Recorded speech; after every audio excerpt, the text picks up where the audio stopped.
ఏదైతే భారతదేశానికి స్వాతంత్రం వచ్చి మరి దాదాపు 78 సంవత్సరాలు కావస్తుంది.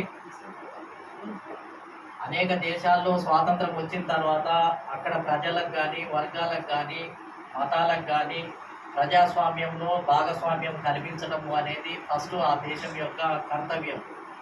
భారతదేశానికి కూడా స్వాతంత్రం వచ్చిన తర్వాత పార్లమెంటులో కానీ, దేశ అసెంబ్లీలో ఉన్నటువంటి రాష్ట్రాల్లో ఉన్నటువంటి అసెంబ్లీలలో కానీ మరి అన్ని వర్గాలకు, అన్ని కులాలకు ప్రాతినిధ్యం, రిప్రజెంటేషన్ కల్పించడము అనేది ఈ దేశము కర్తవ్యం, ఈ రాజ్యాంగం యొక్క కర్తవ్యం.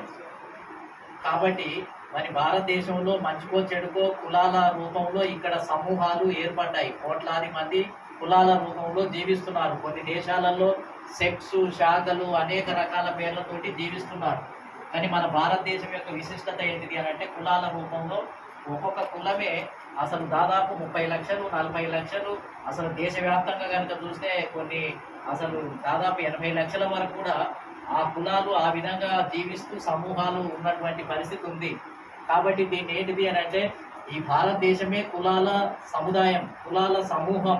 అంటే ఈ దేశంలో ప్రజాస్వామ్యము అని అంటే ఒక్కొక్క కులానికి గౌరవించి అసెంబ్లీలో ప్రాతినిధ్యం కల్పించాలి, పార్లమెంటులో కూడా ప్రాతినిధ్యం కల్పించడము అనేది ఈ దేశం యొక్క కర్తవ్యం.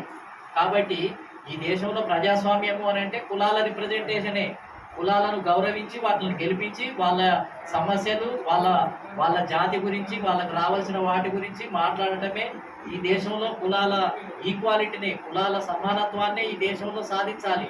కానీ దురదృష్టం ఏంటంటే కాంగ్రెస్ పార్టీ ఏదైతే కొత్త రాజ్యాంగం రాయడం జరిగిందో ఆ రాజ్యాంగంలో ఈ కులాల రిప్రజెంటేషన్ గురించి మాట్లాడకుండా అంతకుముందు బ్రిటిష్ కాలంలో మనమంతా కూడా ఏదైతే ముస్లిం సమాజం కానీ, నాన్ బ్రాహ్మిన్ సమాజం కానీ, ఓబీసీ సమాజం కానీ, సిక్కు సమాజం కానీ, క్రిస్టియన్ సమాజం కానీ, మహిళలు కానీ వీళ్ళంతా కూడా మాకు బ్రిటిష్ కాలంలో రిప్రజెంటేషన్ కావాలి, ఓటు హక్కు కావాలి, పార్లమెంటులో మెంబర్ కావాలి, మేము గెలవలేకపోతున్నాము అని అంటే బ్రిటిష్ వాళ్ళు 1909 నుంచి మింటో మార్లే రిఫార్మ్స్ ద్వారా ముస్లింలకు రిప్రజెంటేషన్ ఇవ్వటం ప్రారంభమైంది. 1919కి వచ్చేటప్పటికి మాంటెక్ చెమ్స్ఫర్డ్ రిఫార్మ్స్ ద్వారా సిక్కులకు రిప్రజెంటేషన్, క్రిస్టియన్లకు రిప్రజెంటేషన్, నాన్ బ్రాహ్మణులకు రిప్రజెంటేషన్ ఇవ్వటం జరిగింది.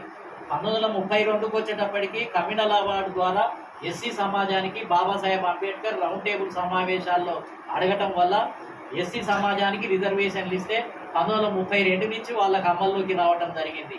మహిళలకు 1935 చట్టం ప్రకారము మహిళలకు కూడా ఏంటంటే రాజకీయ ప్రాతినిధ్యాన్ని కల్పించడానికి రిజర్వేషన్లు కల్పించడం జరిగింది. అంటే